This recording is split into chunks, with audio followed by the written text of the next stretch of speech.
are you asking Mikey? Obviously, Mikey's being accused of something. You should just, you think I'll just turn around in a movie to just, anyway. He's like, did you kick the man's chair? And Mikey just looks at his dad like this. He's like, Mikey, you don't kick people's chairs. That's not nice. Say sorry to the man, say sorry. Mikey just looks at me. And he's like, yeah, all right. You're good. Sorry about that, man. It won't happen again. I'm like, okay, I guess something happened. Turn around, I sit back in my chair, start eating my popcorn. So now I'm like, aha, it's gonna come now. Because if your parent warns you, I know, hey. So now I'm like, yeah, keep kicking, Mikey. Keep kicking, Mikey. Any moment now. You've been warned, Mikey. Then I'm like, hey, what's happening now? How come Mikey's not getting anything? Why is Mikey still? So then I turn around, I'm like, hey, Mikey, what are you doing, dude? Stop that. And the dad turns again, he's like, was he doing it again? Was he doing that? Hey, Mikey, that is not cool. I spoke to you about this, Mikey. That is not cool, Mikey. Time out. All right, sorry about that, we're good. I was like, but guys, I can see what, Mikey's not changing, nothing's, he's like, we're good. So now I sit, now I know what's gonna happen. I'm not an idiot. So I make my back hard. I wait, Mikey first kick, he's like, I jump up, I'm like, Mikey! Dad's like, I'm sorry, man, I don't know what to do. I'm like, you don't know what to do? You don't know what to do? I'm like, Elena, something. And then I realized he couldn't do anything, and Mikey knew it. Mikey looked at his dad like this dad couldn't do anything to him. He looked at me like I couldn't do anything to him. I even tried to take it into my own hands. I looked at Mikey, I was like, Mikey, stop it. And Mikey was just like, then I tried every South African trick, guys, every South African trick. I looked at Mikey and I was like,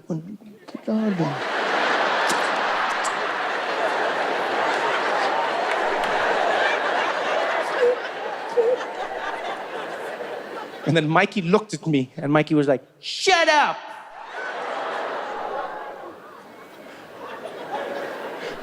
And I was like, I can't do anything. And so I turned and I looked at Mikey. And Mikey looked at me and I was like, you know what, Mikey? Pose.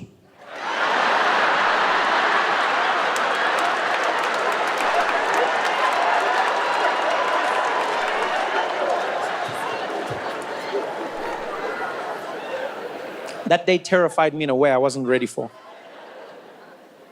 I'm not ready to have children like that. Because here's something I want you to understand. I do not want to ever hit my children, ever. I don't believe that anyone should hit their children. I honestly don't. But, I also don't want to raise a child who thinks it's impossible for this side of a hand to meet this side of a face.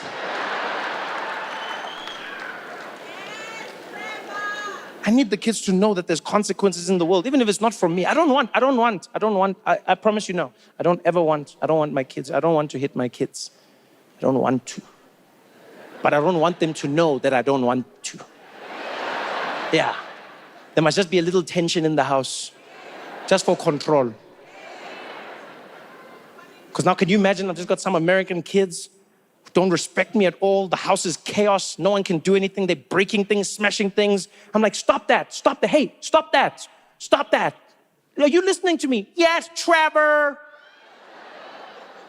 Trevor, I'm daddy. Trevor, I'm daddy when now. Trevor, you call me Trevor. I'm daddy. Trevor, daddy, Trevor. Can you imagine that happening? Yo, guys, I wouldn't even know what to do. That would be the one time in my life when I would wish to be in South Africa in that moment. Not that I want it to happen, but I would just wish for that moment that I could be back in South Africa, instantly teleported, They're with this little kid. I look at him and be like, what did you say? Trevor! Come here, buddy. Come here. Come here. Can I tell you something? What? You see there? You see the time? It's 5 to 2. That means in 5 minutes,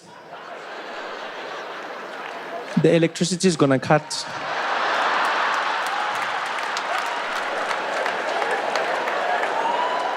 And when that happens, you're gonna know me.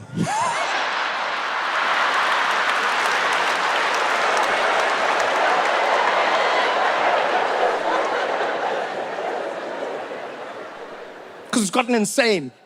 It has gotten absolutely insane. And South Africans have adapted. South Africans have adapted. You don't even realize how much you've adapted because you are you the whole time. But as somebody who's seeing you coming back, I'm like, guys, there's a level of resilience that South Africans have now that I wasn't used to. Really. You know where you truly notice it? You notice it at the traffic lights. That's where I've seen the biggest change. That's where I've seen the biggest change. You know? Because when I left, there was one thing I knew and one thing I knew for certain. South Africans know what to do when the traffic lights are not working. That's something I would have bet all my money on. Why? Because we learned about it. You knew it when you did your K53, right? If you actually did your K53. They taught us in that lesson. When a traffic light is not working, you treat it as a 4-way stop. It was very simple. These cars go like this. Those ones go like this. These ones, then these ones. These ones, then these ones. It worked like a charm. Then load shedding, stage 1, stage 2, stage 3, 4, 5, 6. Ha! Have you been at the traffic lights now? Guys, I didn't know what was going on. I did not know what was going on. It's like Mad Max out there. It's like the apocalypse. Literally, you just get there. Everyone's there at the same time. Everyone there like, go. You'll see.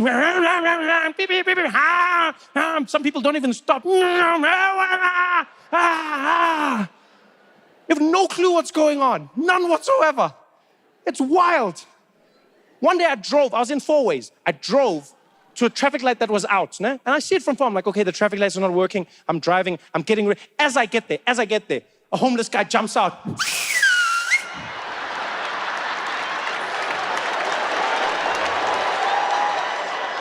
I had no clue what was happening.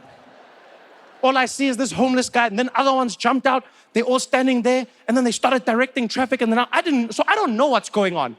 So all I was thinking, I was like, yo, damn, these outsurance guys have fallen,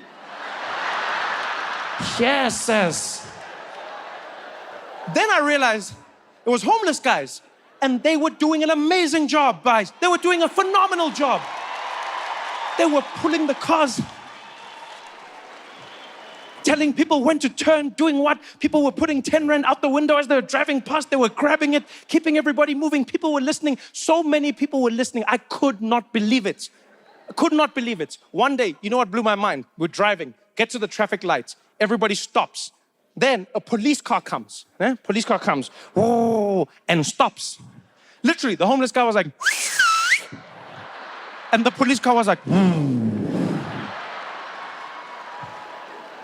And now I thought the police are going to get out and do something about the traffic lights. So I looked at them, and then I'm like, you could see the police were there like, he's working. Yambona now. And then they just sat there with all of us. Waited for the homeless guy. Then he was like, and then the cops were like, sharp. Everything has changed. Everything. But the one thing I'm not used to yet is the chaos.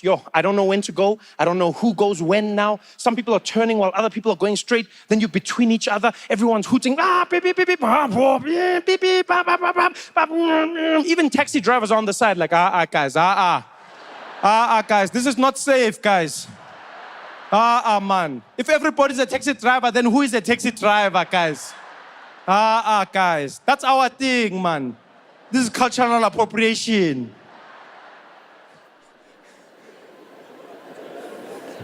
You know who's truly toughened up over the last few years?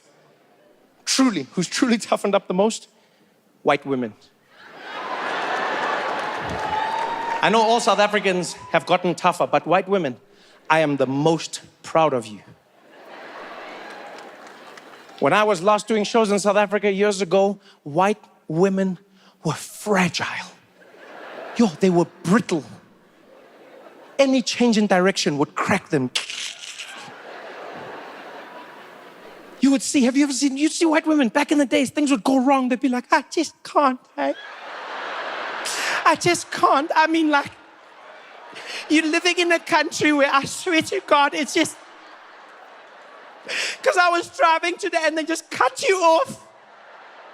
And you're at the robots and you've got these guys knocking on the window. I just can't. Zuma must go. I can't. I can't do this. I can't. It's too much. It's just too much. It's too much. And the chickens at Nando's have gotten smaller. I can't. I don't know what I can't. White women were brittle. And then I don't know what happened over the past few years. But they have toughened up. They have truly toughened up. It's almost like these white ladies were in their garages training every day. Because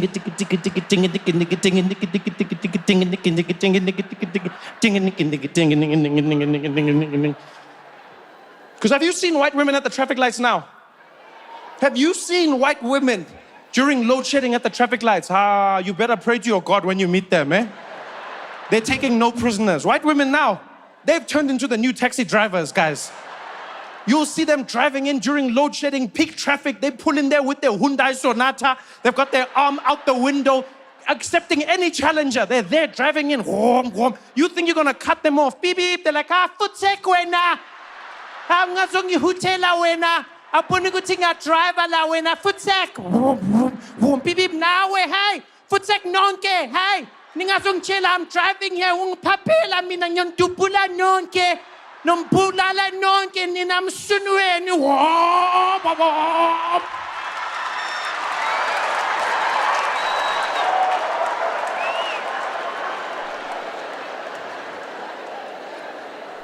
Wow! These white ladies are getting home to their husbands. You know, they're there in the kitchen like, hi, honey, how was your afternoon? Yeah, sometimes you have to show them, eh? Sometimes you just have to show them. Uba bonise, uba kombise. Yeah, because ni ate sharp mina.